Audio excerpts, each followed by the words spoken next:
My name is Sam. I'm a final year medical student from Liverpool, and I am currently the finance lead on the BMA Medical Students Committee. My name is Ryan. I'm a final year medical student at Newcastle. I'm the education lead for the Medical Students Committee. My name's Twisha.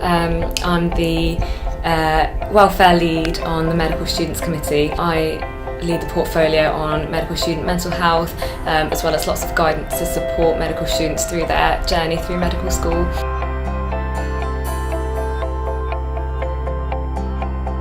In first year, I saw an advert for the Medical Students Conference and just thought, why not apply? So I actually had heard about the BMA before, but hadn't seen about conference or MSc or anything like that. Through starting my hospital placement in second year, I met a junior doctor, and he noticed that we both had interests in common with regards to the wider, medical political world, and also just what should we be asking for as students with regards to our education, welfare and finance. So speaking to him, he said, why don't you run for this, why don't you join this committee? And I was so grateful that he introduced me to that.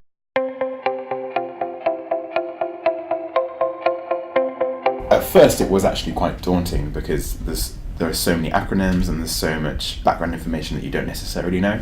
But if you care about it and you're willing to put some work in at the start, actually the amount you can achieve is really kind of quite massive. There's always somebody who knows a bit more than you and maybe a bit less than you, and you find yourself helping each other. No matter what your ideas are, big or small, it's so important to just bring that to the table and get involved. You get to meet such great people and make real change happen and say that I was a part of that.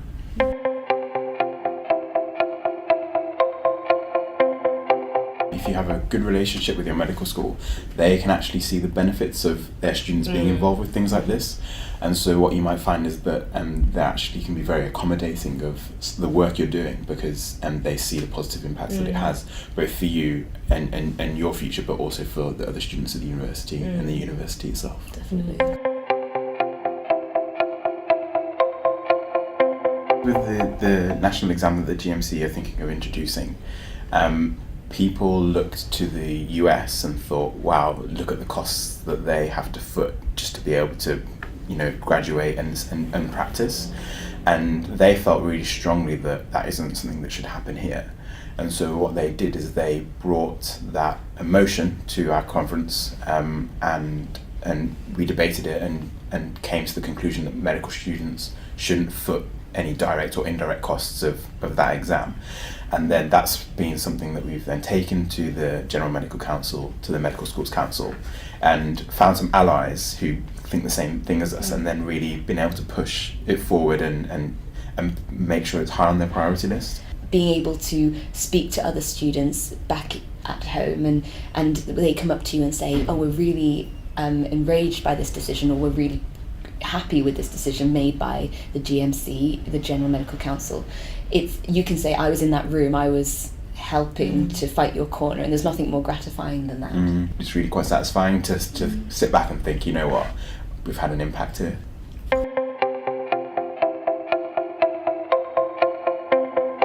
The BMA, as cliche as it sounds, is its members. And if you're a member of the BMA, you should decide the politics. If you don't like the politics that are happening at the moment, come in and change it. It'll never change. It'll never be your BMA unless you get involved. If you've got an issue or a viewpoint that you think other people should care about, or we can do something about, then it's an amplifier for that voice, and it's got the resources and the connections to be able to bring about change. Yeah. Even if you feel like you're just one medical student who has an issue with something and you're talking about it in the canteen with your friends, the likely chances are that you're not the only one. Yeah. Loads of people are going to probably feel Definitely. the same way. You're in London and someone from Dundee says, oh, that's the same problem, and then you suddenly have this movement, and then you challenge the people right at the top, and you're the youngest person in that room. Definitely. And you feel terrified, I think, but also really empowered by that. Yeah. We've seen firsthand the change that can happen, and how amazing is that you get to say that you were part of it.